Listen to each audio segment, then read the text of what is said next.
TheTurtleDork back with a new movie review for you today. So this week is Sicario, A Day of the Soldado.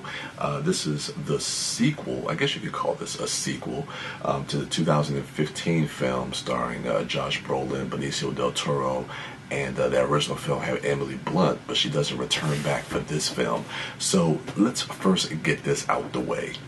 This movie is not better than the original. The original I hold in a extremely high regard. That movie to me is damn near a masterpiece. I love that film. This film is not on par with that, but I gotta say that this film is definitely engaging. It's thrilling, and you get great performances from Benicio del Toro and Josh Brolin, as expected.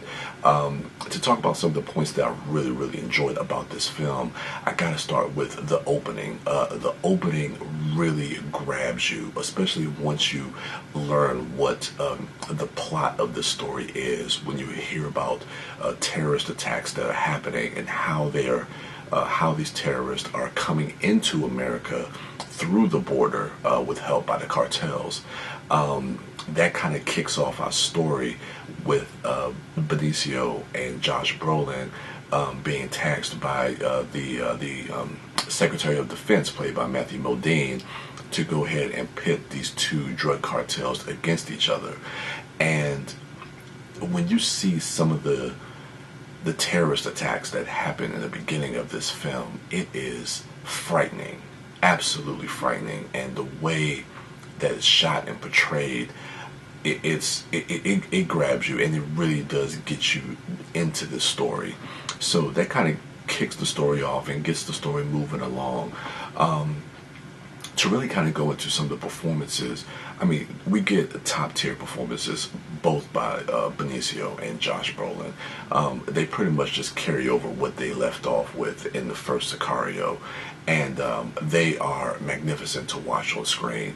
But I guess you could kind of say maybe kind of quote unquote replacing Emily Blunt is a young actress, Isabella Moner is her name, and I guess the first time I saw her was last year in Transformers: The Last Night, which is a terrible movie, probably one of the worst movies from last year.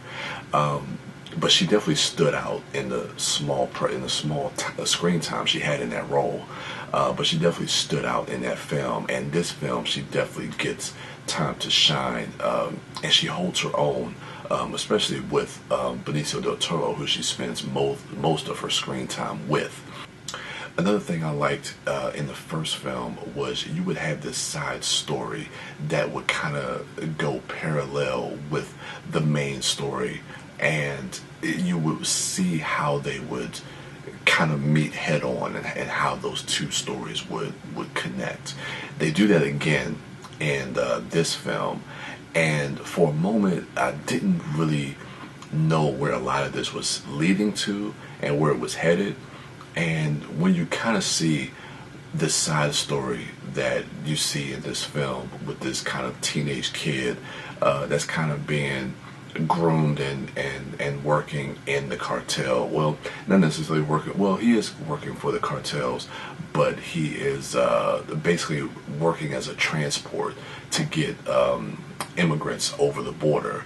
And when you see how that story intertwines with the main story with Benicio and the young girl Isabella Moner. Let me see what her character name is. Her character name is Isabel. When you see how that story intertwines with the main story, it leads to a very gut-wrenching climax. But yeah, man, I gotta say, as much as I enjoyed watching this film in the theater, and as engaged as I was in the story and how much it just grabs you with the action, the violence, the performances, it just never feels like it's on par with that first film. And I think outside of just the actors, I think this movie is kind of missing those touches.